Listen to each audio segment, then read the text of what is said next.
Hi, I'm Ronnie. Let me talk about poverty.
Poverty in the Philippines is more prominent than other countries in Southeast Asia, with a great deal of a population still living below the poverty line, while poverty is generally higher in rural areas. Let me show you some causes of poverty in our country. Number one, unemployment. Number two, hungerness. Number three, lack of education. Number four, corruption. Five, pandemic. Let me discuss about unemployment.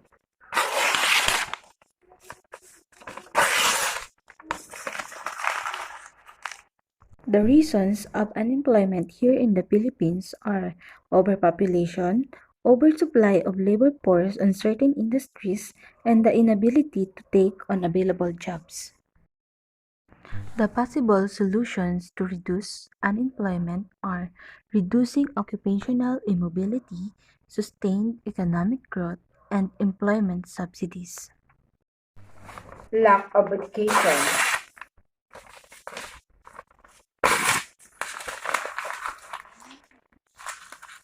Reasons why other people have lack of education. Number one, lack of access or they don't have access to an accurate education due to the inequality among the countries. Next, low economy of developing countries. Third, lack of teachers or having teachers untrained. Four, no classroom. 5. Lack of material for education.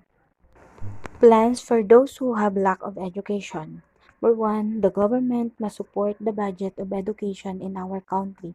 Next, give educational assistance for those who are needed and provide some scholarship programs. Corruption.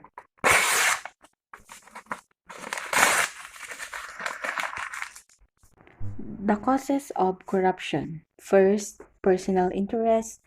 Second, no sense of service when working in public or private institution. And lack of transparency.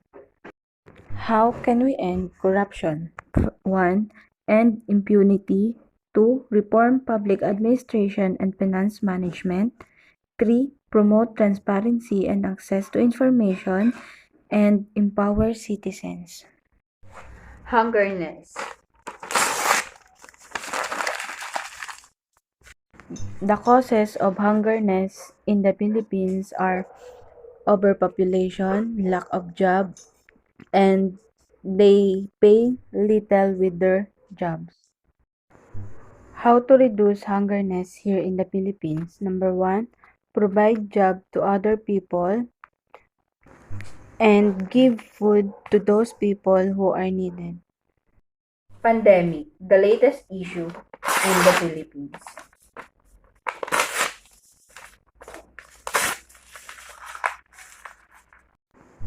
Pandemic can also be a cause of poverty because some establishments or businesses are closed. Also, some people can't work because there are protocols that are implemented. Lastly, because of the pandemic, the economic growth of our economy falls down. How can we stop this pandemic? Number 1, people must follow the rules and regulations that are implemented. Number 2, always wear masks and face shield. Number 3, don't go to crowded places in order to avoid the virus. I'm Ronaldin Jumampo. I hope you learned something about poverty.